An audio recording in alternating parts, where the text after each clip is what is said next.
DC 2000, número 41, foi publicada aqui em maio de 1993 e essa revista traz duas histórias bem legais, uma da Legião dos anos 90, outra uma história avulsa do Batman, que a Abril encaixou aqui nessa revista, acho que é uma época que o Batman estava sendo publicado, e vai ser uma história assim que saiu em Detetive Comics, mas ela tem uma história avulsa bem legal tal. E essa primeira história da Legião é os caras. Tem um planeta meio medieval que os Kundios dominaram. E tá aqui a Legião entrando para descer o cacete neles. E por isso que eu acho tão sensacional essas histórias, né? Como se fosse um Star Trek mais hardcore, assim, tal. A Legião é a polícia desse universo e os Kundios são equivalentes aos Klingons, tal. Então aqui vão tá os caras descendo a porrada, principalmente o Lobo é muito engraçado, tal. Isso aqui não é o desenhista normal lá da Legião, mas eu achei o desenho dele do Lobo muito legal aqui. Depois disso vai ter lá mais uns plots, umas tretas internas da Legião, sempre o Vril Dox lá manipulando tudo. A edição seguinte, aí lá eles descobrem que os Kundios estão bolando uma mega arma, tipo uma estrela da morte assim. Isso vai levar para a edição seguinte que eu fiz o vídeo, né? Que a Legião vai invadir aquela base e resgatar o professor Rin-Tin-Tin e tal.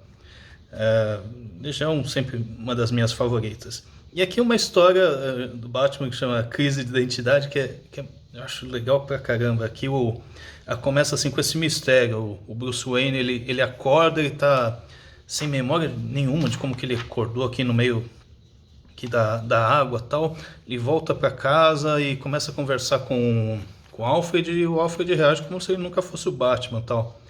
E aí ele tenta descer lá pro subterrâneo da mansão, é só um porão, não tem nada aqui, nada da vida dele é do Batman tal.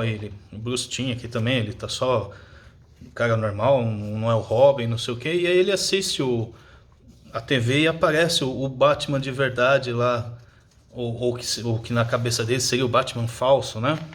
E aí o cara fala, pô, mas tem algum inimigo, né, me bagunçando com a minha vida e tal, e tem esse Batman falso. Então ele bota lá uma máscara de esqui e tal, pega o carro da mansão e vai lá enfrentar o outro Batman, porque ele tava tendo umas crises de refém, tava com medo que o Batman falso fizesse alguma besteira e tal.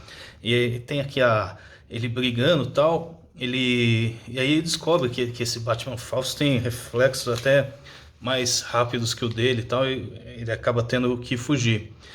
No meio da fuga, o outro Batman vai pegar ele, e aqui, spoilers, né, caso você ainda queira ler essa história sem saber o que está acontecendo, na verdade ele vai ser um vilão que só aparece nesse número aqui, que é um vilão que lia a mente das pessoas. Ele foi ler a mente do Batman para tentar descobrir a identidade dele, e o Batman, para se proteger, ele dividiu a mente dele como se fosse um Bruce Wayne que nunca foi o Batman. E aí o cara que absorveu essas memórias ficou meio louco com essa divisão assim, ficou neurótico, e tudo isso que ele estava vendo aqui era ilusões da cabeça dele, né? Ele não estava na mansão Wayne, ele estava na casa dele. O Alfred era só um cabide, umas coisas aqui. Então assim, ele tinha as memórias do Batman, então ele conseguia mais ou menos ter as habilidades, tal, mas por isso que ele era derrotado, porque fisicamente ele não era tão forte, né? Tem até uma cena legal quando ele está usando o gancho aqui para invadir onde estavam os reféns. Ele quase cai e dá a entender que é porque o equipamento dele é improvisado, mas não, porque o físico do cara não era o do Bruce Wayne e tal. E no final ele fica aqui meio que em coma e tal. E eu acho que esse cara, ele nunca mais apareceu, ele foi só dessa edição aqui.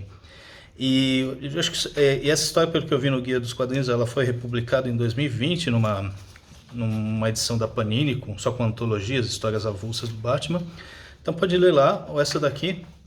E como sempre, DC 2000 é muito bacana.